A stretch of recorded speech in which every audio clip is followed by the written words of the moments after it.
할렐루야. 이 아침 주의 전을 찾으신 여러분들에게 하나님의 은혜와 평강이 함께 하시기를 축원합니다. 오늘 마태복음 13장은 비유장이다 이렇게 별명이 붙어 있고요. 또 한 가지는 천국장이다 이렇게 얘기를 하는데, 이게 천국장이다라고 하면은 우리나라 사람들은 다르게 이해해요. 천국장이 아니라 청국장이다 이렇게 받아들이잖아요. 그런데 청국장이 아니라 무슨 자국이요? 천국장이다. 저도 발음이 좀 이상하게 되는데, 아무튼 하나님의 나라를 비유로 풀어서 말씀하시는 아주 유명한 예수님의 설교입니다. 그래서 여러분, 이덕만 목사는 이렇게 설교하지만 예수님은 어떻게 설교하셨는가가 궁금하면 이 마태복음 13장을 오랫동안 암송하시면 됩니다. 그래서 이 13장은 따로 설교가 필요가 없어요, 사실은. 왜냐하면 예수님이 다 비유로 말씀해 주시고, 비유로 말씀하신 다음엔 또 어떻게 하셨어요? 제자들이 또 그 비유를 풀어달라고 하셨기 때문에 풀어서 다시 설명을 해주시고, 그래서 그 모든 게 다 들어있는 장이기 때문에 우리가 이 13장을 계속 읽기만 하면 아하, 예수님이 이 말씀을 하시려고 우리에게 이런 말씀을 주셨구나라는 것을 곧 깨닫게 되죠. 성경 안에는 10가지 종류의 비밀이 있다 이렇게 흔히들 이야기를 합니다. 첫째는 천국이 비밀이에요. 천국이라고 하는 것, 어느 누구도 알 수가 없고 성경만큼만 천국의 비밀을 잘 알고 알려주고 있는 책이라는 것이죠. 둘째로는 예수님의 재림, 이거 비밀입니다. 그래서 아무도 모릅니다. 그날과 그 시도 모르는 것이죠. 그래서 성경에는 아버지 외에 아들도 천사도 그 누구도 모른다. 이건 예수님 하신 말씀이에요. 인자가 올 때를 어떻게 알겠느냐라는 말씀이고요. 셋째는 구원섭리. 구원섭리라는 거 정말 신비로운 비밀이죠. 하나님의 구원섭리를 측량할 수 없다. 그래서 천국에 가면은 3번 놀라게 된다라는 이야기가 있어요. 꼭 천국에 계실 것이다 라 생각하고 갔는데 안 계신 거예요. 구원 못 받은 거죠. 또 저런 사람이 어떻게 천국에 왔을까? 미심쩍은 사람이 천국에 와서 천국 생활을 하는 거예요. 그것도 놀라운 거예요. 세 번째, 이렇게 오기 힘든 천국에 누가 왔어요? 내가 오게 된 것이 또한 놀랍고 감동적인 비밀이 되는 거예요. 그래서 3번 놀란다 그러는데, 여러분, 이 구원이라는 것, 이게 신비요 비밀입니다. 네 번째는 복음이 비밀입니다. 복음의 진리는 지식이 많은 사람은 오히려 깨닫지 못하는 경우가 많이 있다 그렇게 이야기를 해요. 그래서 오히려 지혜가 없고 지식이 없고 어리다이와 같은 사람들이 순수하게 잘 깨닫는다. 하나님의 지혜가 비밀이고 하나님의 뜻이 비밀이고 교회가 비밀이고 예수 그리스도가 비밀이고, 또 나아가서 사탄의 불법적인 역사도 비밀이라는 겁니다. 사탄이 불법적으로 여러 가지 활동을 하는 것 아무도 알 수가 없습니다. 더 나아가서 10번째로 믿음과 경건 역시도 비밀이라고 이야기를 합니다. 이 믿음이라는 것, 이거 어떻게 하면 생기는가? 믿음이 좋은 줄 알았는데 믿음이 없는 거고요. 믿음이 없는 줄 알았는데 믿음이 있다는 거예요. 그래서 이 경건이라는 것도 사실은 하나님과 나 사이에 이루어지는 관계의 영성을 이야기하는데, 그런 이 관계의 영성이 저 사람은 참 하나님과 친하겠지, 근데 뜻밖의 아닌 거예요. 그래서 하나님 앞에서 믿음과 경건 역시 비밀이라고 말할 수가 있습니다. 오늘 이 본문에서 예수님은 비유에 대해서 계속해서 말씀해주고 있습니다. 비유란 뭐냐? 헬라어로 파라볼레라고 하는 뜻입니다. 파라볼레, 파라라는 것은 무슨 뜻이냐면 옆이다. 볼레는 던진다. 그래서 옆에 놓아서 비유를 설명을 해서, 그래서 본체가 잘 드러나게끔 해주는 게 비유라는 것이에요. 그래서 사물의 실체를 정확하게 파악하는 진리의 교육의 방법이다라고 하는데, 천국의 심오한 진리, 영적 세계의 진리를 이 세상 우리가 잘 아는 세상 이야기로 포장해서 표현하는 방법을 말합니다. 그러면 예수님은 왜 비유로 말씀하셨을까? 오늘 10절에도 제자들이 예수께 나와 가로되 어찌하여 저희에게 비유로 말씀하십니까?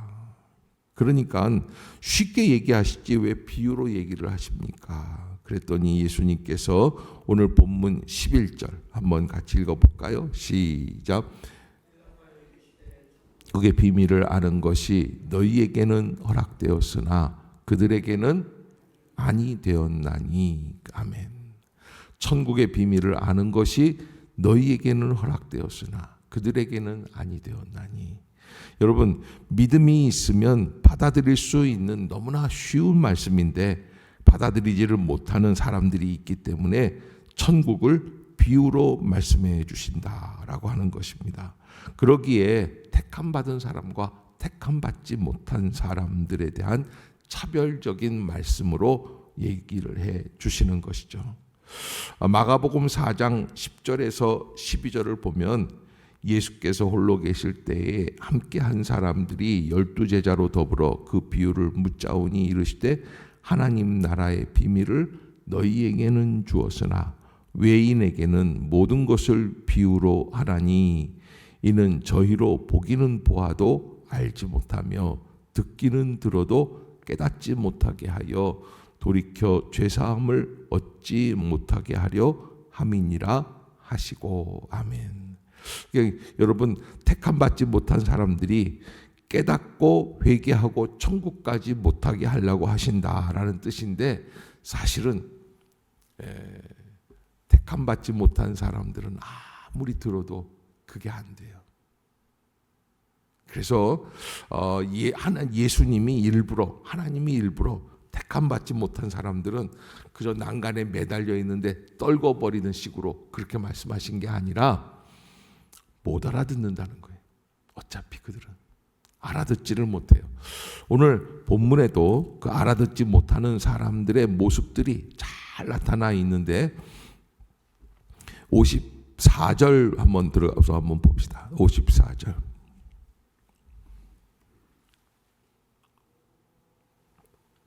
시작. 고향으로 돌아가사 그들의 회당에서 가르치시니 놀라 이르되 이 사람의 이 지혜와 이런 능력이. 여러분, 예수님이 고향이라고 그러면 어느 동네일까요? 나사렛이죠. 나사렛. 이 나사렛에서 예수님이 태어나서 자라셨으니까 나사렛이라 이렇게 말하는 게 맞는데, 그 고향 사람들이 다 듣고 놀라면서 아니 얘가 어떻게 언제부터 이런 지혜와 능력이 있어. 그런데 그 사람들이 들을 때 누구의 말로 듣냐면 하나님의 아들의 말로 듣는 게 아니라 누구의 말이요? 55절 시작.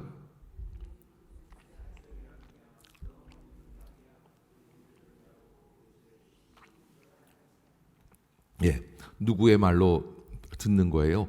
목수 요셉의 아들의 말로 듣는 거예요. 나는 이제 여러분 정말 친하게 되면 격이 없어지죠. 그러면 어떻게 됩니까? 그러면 그 사람이 하는 말보다 그 사람과 나와의 관계가 아유 별거 아닌데 뭐 이렇게 되는 거죠. 그게 문제라는 거예요. 그래서 이런 그 모습 속에서는 진정한 은혜가 되지 않는다는 것이죠. 그러면 결과는 어떻게 됩니까? 이 나사렛 사람들이 57절 시작. 예수를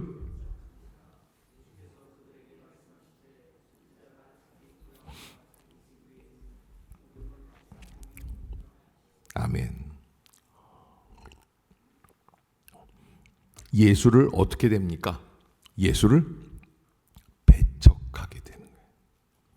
듣다가 말씀이 마음에 와 닿지 않으니까 배척한다라는 거는 이제 스칸달리조, 스캔들이라고 말씀을 드렸는데 불쾌하게 여기다. 화를 낸다. 상대방의 영혼을 사냥하기 위해 함정을 파고 올무를 놓아 죄를 짓게 하는 악한 행실, 실족하고 넘어지게 하는 것. 이게 배척이라는 뜻과 동일한 얘기인데 그런 역사가 일어나게 된다. 그러니까 여러분 우리가 자꾸 그 사람의 인간적인 부분을 보고 이야기를 들으려고 하면은 어떤 일들이 벌어져요? 실족하게 되고 배척하게 되는 거예요. 하나님의 말씀으로 들을 때야만 진정한 은혜가 이루어져요. 그래서 하나님의 말씀으로 듣기 위해서는 어떠한 마음이 필요할까요? 그거는 어린아이와 같은 마음이 필요하다 하는 것을 예수님이 말씀해 주시는 거예요. 그러면 이렇게 하나님의 말씀을 잘 받아들이지 못하는 사람들에게 마지막에 나타나는 그 결국의 결과는 58절 한번 읽어봅시다. 시작. 그들이 믿지 않음으로 말미암아 거기서 많은 능력을 행하지 아니하시니라. 아멘. 그들이 어떻게 함으로 말미암아? 믿지 않음으로 말미암아. 자, 여러분 이게 이런 본문을 보면은 야, 예수님도 능력을 행하지 못하시는 지역이 있구나. 왜? 믿지 않는 사람에게는 아무것도 할 수가 없어요. 그래서 예수님께서는 내가 구원받았느니라 네가 믿느냐, 내 죄를 용서하였느니라 내가 믿느냐, 자꾸 물으시는 거예요. 네가 어떻게 했느냐? 믿느냐라는 거예요. 그래서 믿음으로 바라볼 때 온전한 역사가 이루어지는 거예요. 예수님이 오늘 이 비유로 말씀해 주신 것도 마찬가지예요. 그런 의미에서 우리에게 어려운 비유 같지만 이 비유 속에 하나님의 은혜의 의미를 담아서 말씀을 해 주신 겁니다. 자, 여러분 오늘 13장은 여기까지만 하겠습니다. 이게 천국 비밀에 대해서, 씨 뿌리는 자의 비밀에 대해서, 말씀을 받는 밭에 대해서 다 기록이 되어 있는데 이거는 우리가 너무나 잘 알아요. 제가 이렇게 보니까 이 본문을 모를 사람은 여기 아무도 안 계세요. 내가 수십 번도 더 설교를 했을 거예요. 그런데 중요한 거는 나는 어떤 사람이냐라고 하는 거예요. 나는 어떤 사람이냐. 나는 여기에서 길가밭이냐, 옥토밭이냐, 돌짝밭이냐, 그늘밭이냐라는 거예요. 또 하나님 앞에서 나는 어떤 씨앗이냐, 또 그 결과 어떤 길로 가고 있느냐라고 하는 것들을 우리가 잘 한번 생각해 보고 오늘 본문 15절 이사야 선지자의 말씀, 이사야 6장 9절인데요. 이 말씀을 인용해서 예수님이 말씀을 해 주시는 거죠. 14절, 15절 시작. 이사야의 예언이 그들에게 이루어졌으니 일러스되 너희가 듣기는 들어도 깨닫지 못할 것이요 보기는 보아도 알지 못하리라. 이 백성들의 마음이 완악하여져서 그 귀는 듣기에 둔하고 눈은 감았으니 이는 눈으로 보고 귀로 듣고 마음으로 깨달아 돌이켜 내게 고침을 받을까 두려워함이라 하였느니라. 아멘. 자, 여러분 오늘 마지막 이 말씀은 이사야 선지자가 뭐라고 말씀을 하시냐면 너희는 듣기는 들어도 깨닫지 못하고 보기는 보아도 알지 못한다라는 말씀을 했어요. 그건 왜 그러냐면 왜 보기는 보아도 듣기는 들었는데 깨닫지 못할까? 딱 한 가지예요. 마음의 문제예요. 마음이 어떻게 져요? 완악해진다라고 하는 거예요. 그것을 여러분들이 잊지 마시고 나의 마음은 어떠한 마음인가? 여러분 우리가 이런 생각들을 해요. 선생님이 좋아야 학생이 공부를 잘할 수 있다. 그런데 물론 그 말은 정답이에요. 선생님이 참 잘 가르치는 선생님들은 벌써 전달하는 방법도 다릅니다. 그런데 선생님이 좀 안 좋은 경우에도 학생들이 성공하는 경우가 있습니까? 없습니까? 종종 있어요. 그 왜 그럴까? 한번 생각을 해봐야 돼요. 그래서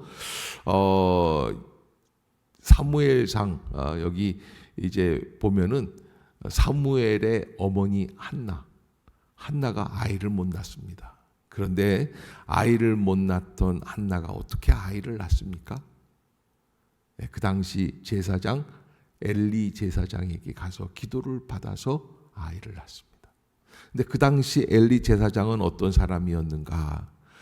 그 엘리 제사장은 불행하게도 당시에 많은 사람들이 저 사람은 비리의 대제사장이다. 부조리한 사람이다. 자기 것만 챙긴다. 그렇게 욕을 먹던 대제사장이에요. 그런데 그렇게 욕을 먹던 사람인데 한나는 그에게 가서 어떻게 합니까? 엎드려 기도를 받고 아이를 낳아요. 많은 사람들은 어떻게 합니까? 저 사람은 나쁜 사람이라고 흉을 보고 있어요. 그런데 한나는 그렇지가 않은 거예요. 그래서 은혜가 되려면 별게 다 은혜가 돼요. 우리가 하나님 앞에서 나는 어떤 사람인가 말씀을 받을 때 가장 중요한 게 뭐라고 그랬어요? 마음이라고 그랬어요. 마음이 완악하여지는 역사. 그러면 누가 손해가 답니까? 내가 손해가 나는 거예요. 이 백성이 마음이 완악하여져서 귀는 듣기는 들어도 둔하고 눈은 감았으니 눈으로 보고 귀로 듣고 마음으로 깨달아 돌이켜 내게 고침을 받을까 두려워하기 때문에 이런 역사가 이루어지게 된다라는 것. 여러분 오늘 이 마태복음 13장은 바로 이 말씀만 우리가 잘 깊이 깨달아 안다면 그 모든 게 다 풀리는 열쇠의 말씀입니다. 오늘 이 아침에 여러분의 마음은 어떻게 되어 있습니까? 라는 것 한 번 더 깊이 생각해 볼 수 있기를 주의 이름으로 축복합니다. 기도하겠습니다.